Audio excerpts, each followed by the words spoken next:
ओडिशा के एक छोटे से गांव में एक बहुत गरीब लकड़हारा रहता था। उसके पास धन दौलत कुछ भी नहीं था, लेकिन उसके दिल में भगवान जगन्नाथ के लिए सच्ची भक्ति थी। वो रोज सुबह जंगल जाने से पहले हाथ जोड़कर प्रभु से प्रार्थना करता और कहता, हे प्रभु, आज भी मेरी लाज रखना। एक दिन जब वो जंगल से लौट रहा था तो रास्ते में उसे जगन्नाथ मंदिर पुरी दिखाई दिया। मंदिर में बहुत भीड़ थी और भक्त भगवान को भोग चढ़ा रहे थे। गरीब लकड़हारे के पास चढ़ाने के लिए कुछ भी नहीं था। वो दूर खड़ा होकर भगवान की मूर्ति को देखने लगा और आंखें बंद करके बोला, प्रभु, मेरे पास देने के लिए कुछ नहीं है, लेकिन मेरा दिल पूरी तरह आपका है। समय बीतता गया। एक दिन गांव में भयानक तूफान आया। तेज हवा और बारिश से लकड़हारे का छोटा सा घर टूट गया। घर में रखा थोड़ा सा अनाज भी भीगकर खराब हो गया। उसकी पत्नी और बच्चे भूख से रोने लगे। ये देखकर लकड़हारा बहुत दुखी हुआ। वो आकाश की ओर देखकर रोते हुए बोला, हे भगवान जगन्नाथ, अब तो सिर्फ आप ही हमारी मदद कर सकते हैं।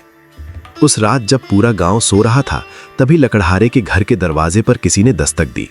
लकड़हारे ने दरवाजा खोला तो देखा कि एक बूढ़े साधु खड़े हैं।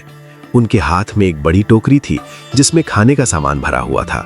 साधु मुस्कुराते हुए बोले, बेटा, ये तुम्हारे लिए जगन्नाथ प्रभु का प्रसाद है। लकड़हारा और उसका परिवार ये देखकर हैरान रह गए। उन्होंने साधु को अंदर बुलाया और उनका धन्यवाद किया। उस रात पूरे परिवार ने पेट भरकर खाना खाया और भगवान को धन्यवाद दिया। सुबह जब लकड़हारा उस साधु को ढूंढने बाहर गया तो वो कहीं भी दिखाई नहीं दिए, लेकिन जमीन पर पड़े कुछ पत्तल देखकर वो चौंक गया।